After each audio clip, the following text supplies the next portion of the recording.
Right, here we are, BEERMAGEDDON Day 2, actually the final day of BEERMAGEDDON 2014. I'm joined with Mr. David Ingram, Vindicator UK, and of course, Full Fresh Assault. Don't tell anyone. Secret. How you doing? Hungover. Very, very hungover. I got so drunk yesterday, I just fucking didn't give a shit. I got here and went, I'm gonna get fucked! And then woke up at about 5 this morning and went, I need to puke. So I'm feeling a little bit worse for wear, but you know, fucking got crisps and Snickers and fucking appetizer down me, I'll be alright, you know. Hey, you'll be buzzing in a couple of minutes. Yeah. Okay, there's Vindicator UK.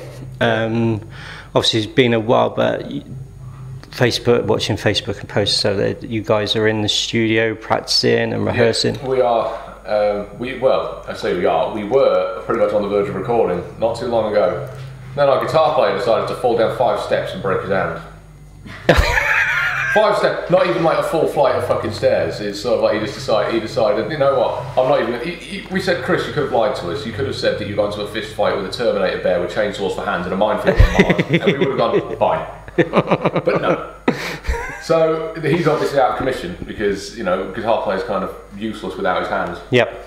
And that just kind of came along at a really bad time for us, I think, because we were that close. It was so close to getting it done, and we were just sort of like, oh fuck, what's that, thanks? So yeah, it is. I think at the moment we are still intending to get it out before the end of the year, and I don't see a reason why that shouldn't happen myself. Short of Chris breaking his other fucking hand, you know. Well, this video timing and stuff like that, I suppose that can put a high emphasis on things, but it's like everything's been written, you know, we just got to rehearse and record it, really. Excellent. So, and obviously, you know, we still need to get like the photographs done and the artwork done and everything too, which we probably should have done a while back. But Vern wanted to put it off for a bit, so it's getting there. You know, the end is in sight, as they say. Who have you got lined up for the artwork? Or are you guys doing it yourself? That's hard to say. I think because Vern's always done it himself beforehand, but he has mentioned that he wanted to get someone else to do it this time. But that being said, it's I don't know. I wouldn't know. You'd have to ask him. I think, you know. But we're doing good, you know. I suppose when it comes to artwork, though, it's like if you, especially been doing it yourself, you know what you want. Yeah. You're then saying to someone outside, right, this is our music, this is what we want on the artwork to go with the music, go. Yeah. Then it's like, come back a 4 weeks later, no, change this, exactly. Bang, bang. There's nothing worse than having like music visual dissonance, you know. You don't want to have like this complex album and then kind of, I don't know, just like Teletubbies for an album. But no, that's going to happen, screw it, you know. There you go, right there. But yeah, it is very meticulous, like looking thing that we obsess over. This is why this thing's taken so fucking long in the first place. We obsess over the small details that most normal people won't fucking hear, you know, because you know, it's sort of like there's a thing there, and they're going to go, I don't fucking hear anything. Yeah. It's like, no, it's there. It's clear as day. Why can't you hear it? Stop. You know. And we just obsess over that. So, and I think it's the same with the album artwork. I think. Even though we could have saved ourselves time by like at least getting started on it a while ago, we obviously you kind of need to hear the finished product before you can go, okay, this is what it needs to look like. Yeah. You know, and because obviously the album's not recorded, yeah, it's all fucking snowballs into a big ball of fucking shite and delays. So when the album eventually comes out, when it's finally recorded, mastered, produced. What are the fans got to look forward to? Is it something fresh from Vindicator? I'd say it's the same jump that we made from Outbreak to Undead and Leather. Yeah. Undead and Leather obviously it was a single, so I suppose you can't, you know, but it's I think the song Crucified Priest on that single is probably a really good indication of what the album sounds like, but more. Yeah. You know, but we've got a bit of everything in there, and that's usually a fucking red flag. I know that, but it's like I say, you get so many bands going, "Oh, we just play the music we want to hear." It's like you're a fucking liar. You just play the music you want to fucking hear, mate. I could take you around the fucking corner and see 50 bands that are doing what you're doing 20 times better. We had to play the music we wanted to hear because no fucking else was doing it. And because Pete Steele died, selfish bastard. So, you know, it is Vindicator, undeniably. Is it original? Probably not, but it's certainly it's an album that I think when people hear it, they're going to go, yeah, that's what heavy metal's supposed to sound like. That's what British heavy metal sounds like. Yeah, yeah. And that's kind of, I think that's all we really want, really. We want people to like it, we want people to buy it, ideally, you know, because if they don't buy it, then we're sort of like, we can't do anything, we need the money, come on. Yeah. But yeah, it's difficult for me to, I can't really say a great deal about, like, in depth about the album yet. Without giving anything away. Yeah. Oh, I can say this much. I know that it's like it's got its own sort of like sound, obviously. Yeah. But like as I was going to say earlier, with the sort of like it sounds like a little bit of everything, but with some songs it's more pronounced. So it's like there's some song that has a bit more of a death metal vibe to it, but not enough that it is awkward going from one song to the next. You know, one song's got a bit of a fucking black metal vibe to it, etc. And that wasn't really intentional. It just kind of happened that way, I think. I think maybe subconsciously one of us went, you know what, we've not got anything that, you know, we've not been listening to Carcass for a long fucking time. Maybe we should put that in there. You know, yeah. And yeah, that's just kind of how it turned out, I guess. But I can't really go into more depth than that. Excellent. Unfortunately, I'll get screamed at. I'll get beaten and locked under the stairs again. You know. Well, let's go from Vindicator UK on to Full Thrash Assault, but before that, the Snooty Fox. Yeah, of course. Absolute devastating news. Yeah. Malcolm needs the money, man. So we're gonna try and fucking get him that money, I guess. You know, come hell or high fucking water. For such an establishment as well, obviously we've been there a handful of times now. Once for Full Thrash Assault and then a couple of the other events. But it's it's one of the best venues that I know of throughout the entire United Kingdom. We go to a lot of venues. I think it's the best fucking venue in the world, mate. I absolutely love the place, like, to death. It's like it's fucking home away from home for me. And I think that if that place did end up getting shut down because of lack of support, then I would just quit music completely. That'd be it for me. It's like because it goes against everything that I've been fucking trying to fucking get across. When a community that is so, supposedly so supportive and cares about its scene can't be fucking bothered to save what is ultimately the best fucking venue in the fucking world, in my opinion. Yeah. In my opinion. And it's I'm like numb over it. I'm just like I was like so depressed when I read that, and it's a horrifying thought. Yeah. You know. See, we had the same in Swindon with it was a real good music venue, which was called the Furnace, and it's been brought out. It's gone back to its original name of Level 3, but the same seems to be everywhere, no matter where you go. You look at BEERMAGEDDON and you see 600 metalheads all together, absolutely loving it. But for some reason, in towns, cities, and stuff like that, they're all full of what I call Marks and Spencers metalheads. They want to look good, they want to feel good, but when it comes to putting their hands in their pockets, they don't give a flying fuck. Yeah. And that's the some people do have their excuses, you know. Well, yeah. I can't exactly. If I could just give Malcolm 15 grand, I fucking would. You know what I mean? Have it. But it comes down to the support of the venue, week in, week in, week out. Some of us, as you know, we can't make a venue every single week. But when we do go, we go because it's like, we've got that time. We can now get there. Yeah. We've got nothing else booked, nothing else planned. We can then get there. But it's sort of like, I don't know, it's almost like the nightclub era is starting to take over again. And the only way places are surviving is to start bringing back in drum and fucking bass. You know what I mean? And that's just ridiculous. It goes to show, like, just kind of almost how fake some people can be, you know? And I mean, in not just in supporting venues, but just in general, you know? I mean, there's so many, I'm not going to name names, of course, but I know that there are people out there who are just sort of like say, like what you call Marks and Spencers, fucking metalheads, where it's sort of like they just want to look the part and fit in and everything, and it's like, you're in it for the wrong fucking reason. And you know, I mean, I get a lot of shit for some of the stuff that I say about heavy metal these days, but at the end of the day, it's like, I'm not doing it to be a dick, I'm doing it because that's how I fucking see things. Yeah, and if other people can't see that, that's not my problem. It is my fucking problem, but it's not, you know, that doesn't necessarily mean that it's not happening. It doesn't necessarily mean that it is. It could just be me, but apparently I'm not the only one seeing it. No. You know? And it's, I don't know, to see something that you love so much go down the shitter after like your lifetime support is just kind of painful. So, but oh well, you know. I actually had someone accuse me of just being in what did he say? He said I think you're only you're only part of the UK thrash scene. And I said to him, right, okay, two things here. This is brilliant.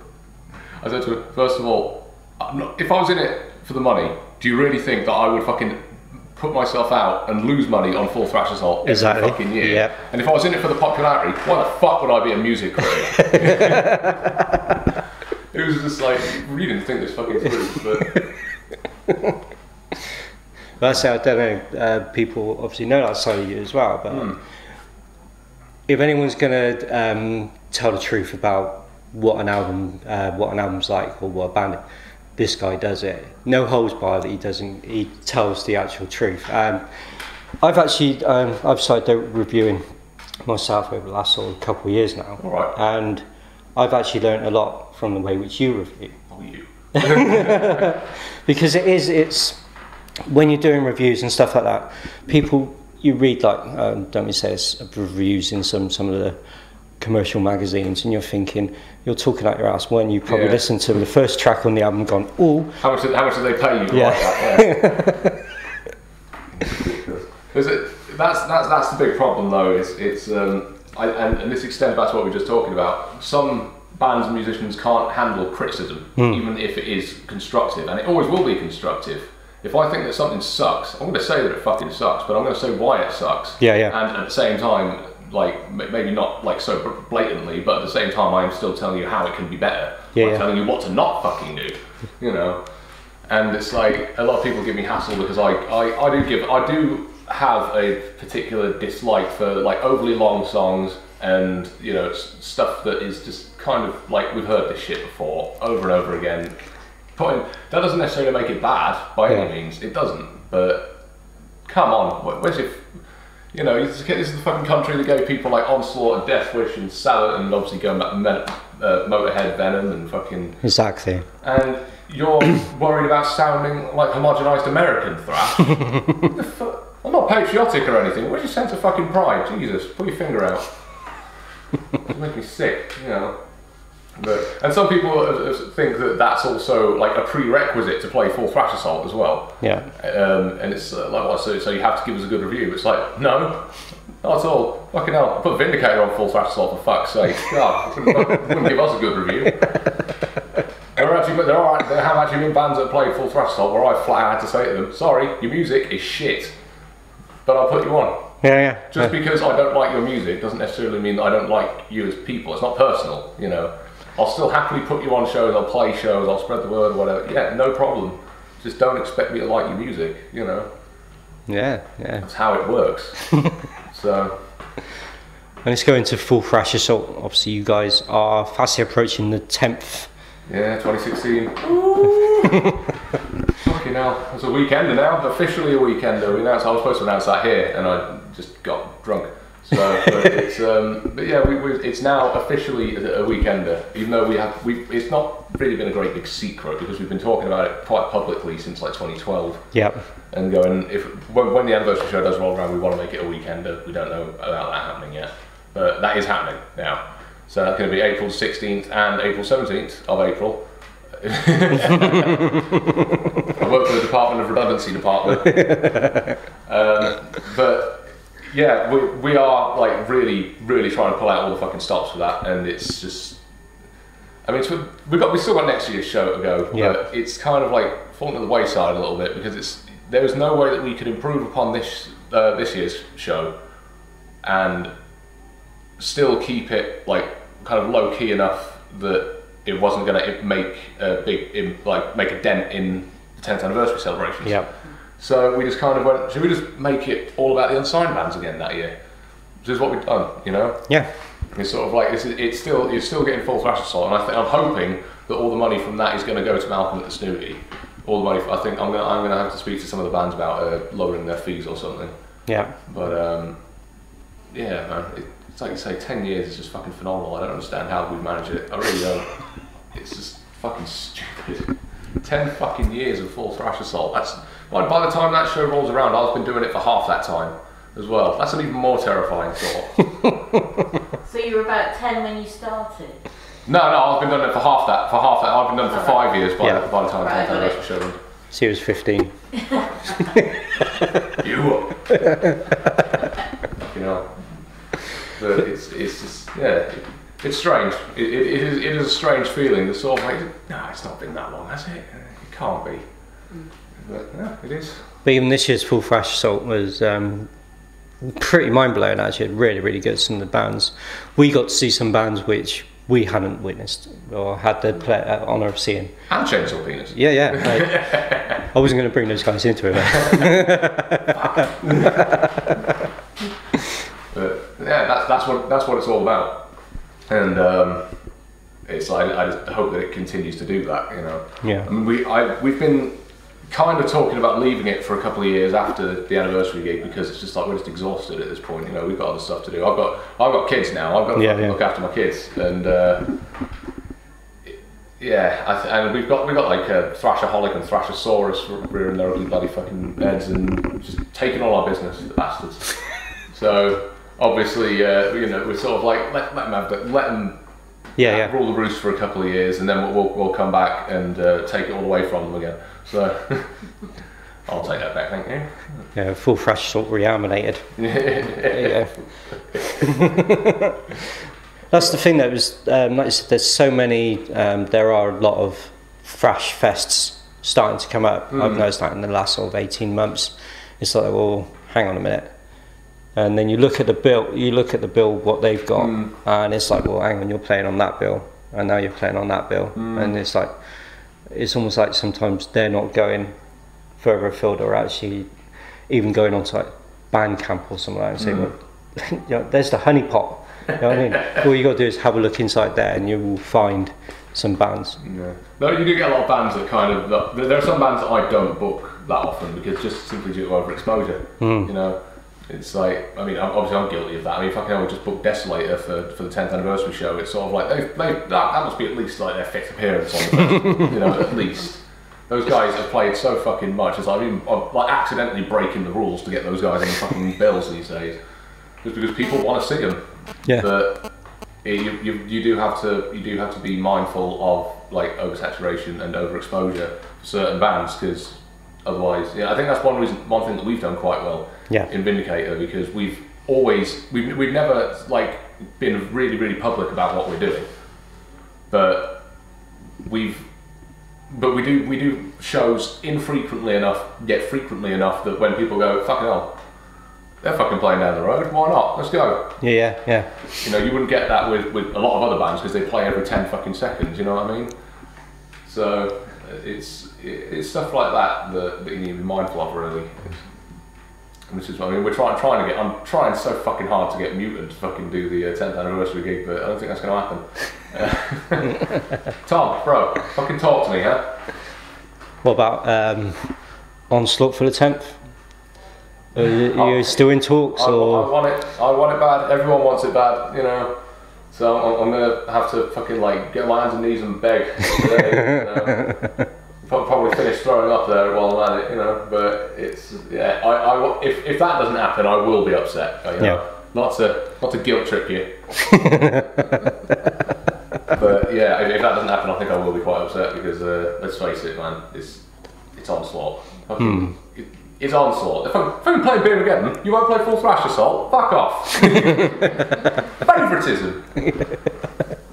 We've had chats with a few bands, you know. I've been talking to pretty much anyone I can think of at this point. Evile I've spoken to. I did speak to Martin Walkaya about Sabbath. You can guess how that ended. Yeah. You know, I've tried to get in touch with even just completely going off the fucking charts. I've even like fucking tried to get in touch with like Venom, you know, which is wishful thinking, but it's just ridiculous, you know. It's just it's when you're doing stuff like that that you kind of realise just how fucking massive the UK thrash scene is.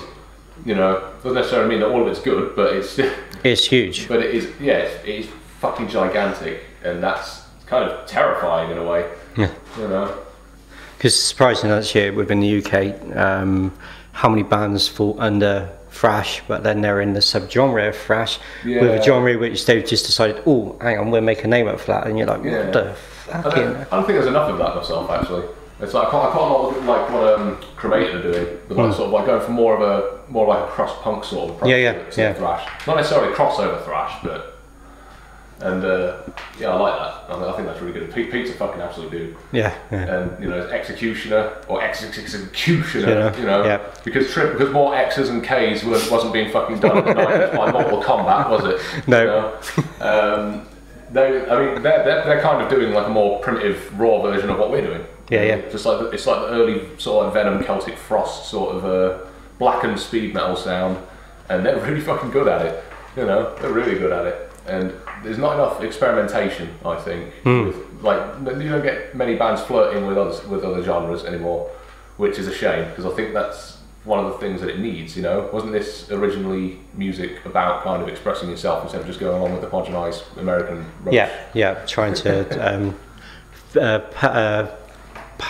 pave the way forward, and not being pigeonholed by any sort of reviewer, anyone out there, any journalists, being able to produce music where they go, oof, actually I don't know what the hell you sound like, so I'll just make a name up for you. And crap! See, I actually got a really nice compliment off Rob Durant from who he used to be in Chemical. Yeah. He's left, the fucking twat. Get back into Chemical, Rob. Who else are we going to play shows with 10 times a year now? Fucking hell. He actually said to me when we played Thrashosaurus earlier this year, and we debuted 2 brand new songs. So we've now played, and so that was like what, over half the album that we played now. So don't complain about not hearing it stuff. But you should have cut more shows and bought more stuff. Yep. But he said to me after the show, it's like, I don't even consider you guys a thrash metal band. I think you've got too much going on for that. It's like you use it as a tool instead of using it as like your foundations. Yeah. And you mix it with everything else effectively. And I was sort of like, going from here, that's really fucking nice to hear, you know, because that's exactly what we wanted. People saying, I don't consider you this, I don't consider you that. You know, it's just heavy metal. Yeah. And that is what it should be, just fucking heavy metal. Yeah. Not fucking, you know, carnival grindcore jazz or whatever. Well, Dave, thank you so much for taking time out of your BEERMAGEDDON weekend. BEERMAGEDDON weekend, it's alright, I'll stop puking long enough to do this. For having a chat with us. I'm going to let you go on and have a drink and enjoy some of the bands. Wakefield Snooty Fox, show your fucking support, give them money, go up to the fucking shows, whatever you can. Keep that fucking venue open. Yeah, I might even buy you a cake. Cheers, mate. Always, thank you. Thank you very much.